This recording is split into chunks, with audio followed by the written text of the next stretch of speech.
A ver, desde el 1994, los alumnos en Michoacán no logran completar un ciclo escolar. Fíjate nada más qué tragedia para la educación, para la preparación de los nuevos seres humanos que habitan este país. Desde 1994, los alumnos de primaria en Michoacán no completaron un ciclo escolar, solo el sistema privado. Los maestros, agrupados mayoritariamente en la coordinadora, se han encargado de esa tarea mediante sistemáticos paros de labores, marchas, tomas, plantones, cierres de calles, bloqueos, incluso a vías ferroviarias, casetas de peaje y hasta instituciones bancarias. Pobres michoacanos. Y esa es la razón por la que la coordinadora, que surge como una necesidad vital de romper el bloque que formaba el CENTE, no haya tenido la fuerza y no haya tenido la aceptación por parte de la mayoría, Héctor. Del público. Sí, claro. Del pueblo. Porque en lugar de ser un grupo que en verdad fortalezca la educación y dé golpes bajos al CENTE, no, se ha convertido en golpeador, en vagos, en los que ponen sus plantones en la SEP desde abril para terminarlo en julio, los que suspenden labores en Oaxaca, porque Oaxaca es el del CENTE, Guerrero, Michoacán, Oaxaca, Chiapas, son de la coordinadora. Y por eso no se han fortalecido. No han aumentado el número de estados que controlan. Porque, ni aún. Con miedo a lo que puede pasar. Ni aún en el Distrito Federal, que tienen la mayoría. Imagínate lo que es mantener el control de los maestros en el Distrito Federal, que son la mayoría. Sumas a todos y son la mayoría en el Distrito Federal. Pero la coordinadora ha causado tanto daño que los maestros conscientes no se suman a su movimiento. Pero lo malo fue que se empezaron a mezclar en política. Claro. En tal forma que se vieron obligados. Pero no se vieron obligados, Héctor. Llegó un momento cuando ellos tratan de romper compromiso. Exacto. Sí, pero ellos podían haber tenido la fuerza suficiente para romper el CENTE. Pero empezaron a comprometerse. Hace rato, si el sindicato petrolero no se alía con las fuerzas políticas, se queda. Y el sindicato de maestros no atiende política, sino su labor y su obligación, también se queda sin. Ya se hizo una mezcolanza en este país, en donde todos quieren tener más fuerza, más poder, más. Se quedan sin esa posibilidad de figurar y de adquirir y de posicionarse políticamente. Pero fíjate, sacaba yo cuentas, hace 19 años aproximadamente que los michoacanos no tienen un ciclo escolar regular. Y pensaba como fenómeno social y consecuencia de esta falta de educación básica y media en el resultado. Pensé en los templarios, en los caballeros templarios y en la familia, en donde el rango de los chavos o de las personas que están ahí está entre los 25 y los 40 años. Quiere decir que estos hombres de 25 años tendrían que haber estado en un sistema escolarizado formal y que posiblemente la deserción se empezó a dar precisamente por esto y por lo que ustedes están mencionando: hambre, miseria, injusticia, deserción escolar, falta de límites, robo de parte de sus autoridades, desfalco de parte de sus gobernadores. Y todo eso desencadena una crisis social, en donde cada quien va a rascarse con sus uñas. Pero si hay una organización delictiva que me va a brindar la posibilidad de que mi familia coma, me anexo, me sumo a eso. No hay más para mí. Terrible. Qué triste panorama estamos viendo en unos minutos de charla. ¿Cómo queremos ver elevado el nivel de la educación a nivel superior si llegan con un rezago de 20 años? Las bases están podridas.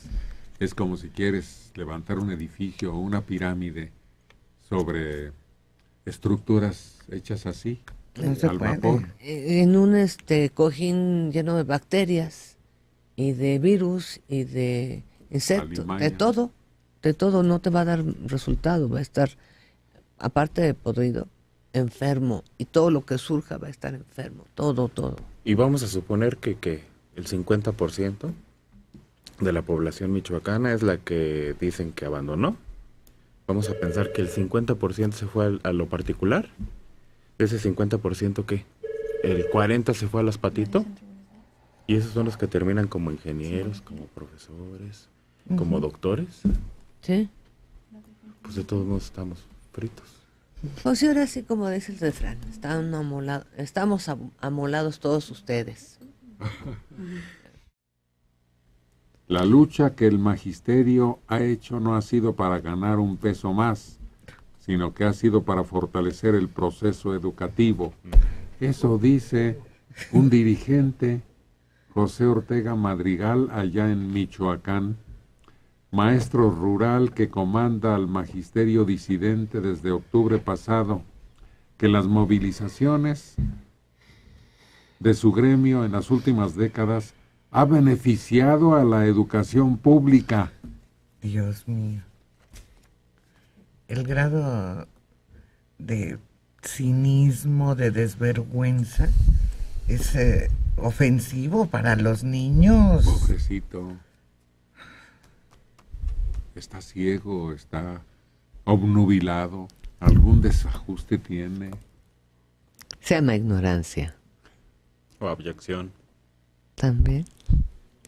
Mira, es un maestro rural, para empezar, y que por algo se fue acercando y llegó. ¿Puede ser manipulable? Posiblemente sí. ¿Le venden una idea? Posiblemente sí. Cuando tú desarrollas una labor educativa en un municipio o en un ranchito y te indigna la pobreza y la miseria y quieres dar lo mejor, puedes ser fácilmente blanco de convencerte, de adoctrinarte, y te hacen creer además que tú eres el único que puede redimir gracias a esa lucha y desde una posición privilegiada. Yo lo veo como ignorancia. Yo lo veo como un producto de la subcultura y de la forma en que algunos líderes, sí bien puesta la mira, han aprovechado a muchos de estos maestros. Yo así lo veo. Desgraciadamente, tendremos que concederte la razón. Por los hechos. No decimos que el maestro rural merezca menos No. o desprecio o No, al ninguneo. contrario. Al contrario, yo trabajé en zona rural en Durango, no aquí, en Durango. Y cuando tú ves de cerca lo que está sucediendo, y ves la indignación, y ves cómo los chavos muchas veces vienen de comunidades alejadas, a pie para llegar y tener esa posibilidad de educación, y que los maestros no tienen muchas veces las herramientas, o viven la injusticia en escuela, en edificio, muchas cosas, vas entendiendo lo que es. Es muy difícil trabajar en esas condiciones. Habría que distinguir un poco entre normalista rural y maestro rural. Este señor, si es dirigente del magisterio, sea normalista rural o maestro rural, ya tiene un nivel de trato distinto. Su trato ya es con gente de la política, ya es gente de más arriba. No puede tener una visión tan elemental. Estoy un poco en desacuerdo con Dora en ese sentido. Sí, yo también, yo no creo.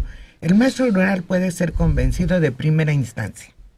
Oye, vamos a mejorar, mira, tenemos que romper con las estructuras, que estoy de acuerdo. Pero cuando ya está viendo la realidad de las cosas, cuando empiezan a llegar situaciones que rompen con esa idea inicial que él tuvo de elevar en verdad la educación, oye, se hace para atrás y no se aguanta hasta que es parte de toda la corrupción sindical. Oye lo que sigue diciendo. No hemos podido completar un ciclo escolar de 200 días de clase, pero gracias a las jornadas de lucha El primer estado que tuvo libros de texto gratuito en secundaria fue Michoacán. El primer estado de la República que tuvo útiles escolares gratis fue Michoacán. Y solamente en Michoacán 50 municipios de alta y muy alta marginación tienen derecho a uniformes, calzado y becas. En eso nada tiene que ver el sindicato, sino el gobierno de Lázaro Cárdenas Batel. Por eso, pero él dice que por sus protestas y sus exigencias fue que el gobierno depositó en ellos esa semillita. Pero entonces no ha servido de nada.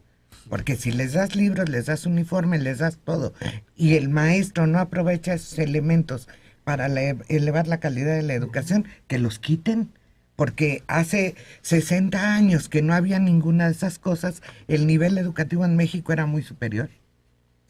Los resultados no han sido positivos en el rendimiento de los estudiantes, y eso es la única razón por la que existe el sistema educativo.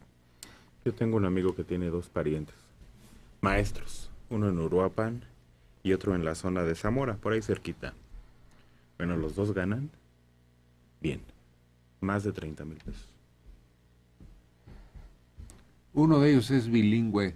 Creo que ellos tienen una categoría más elevada en cuanto a prestaciones. Es que hubo un momento que en la SEP se les daba un sobresueldo por trabajar en zonas de bajo desarrollo, un sobresueldo por trabajar en zonas indígenas. Entonces, eso se daba con la finalidad de que el maestro se arraigara a su localidad. ¿Y qué crees? No resultó así. Un amigo me platicaba, ayer precisamente su mamá es maestra y gana muchísimo más que él, pero es que le dan porque es mujer, porque se embarazó, porque tuvo una licenciatura, porque asistió a tal curso, porque llega temprano, porque come ahí. Dice, le empiezan a dar por todo, por todo, por todo. Su sueldo es chiquitito, pero todos los piquitos lo hacen un sueldazo. Y todo eso producto de exigencias de los maestros y marchas y plantones y manifestaciones. Pero esto es escuela oficial. Sí, trabaja en la SEP. Sí, ahora hay una serie de compensaciones que se han estado otorgando, y es que no ha habido un orden. Llegan los grupos de maestros a protestar cada año, ya lo sabemos. Ahorita no tardan, para el mes que entra empiezan las protestas y se llega al acuerdo, Dora. Pero esos beneficios que dice Manelik no se derraman en el 100% del magisterio, sino a grupos. Y claro, por un lado reciben de esto de las despensas, del material didáctico. A la hora que se jubilan es cuando sienten el golpe durísimo, porque todo eso se va y te quedas con el sueldito de 3,500 pesos. Sí.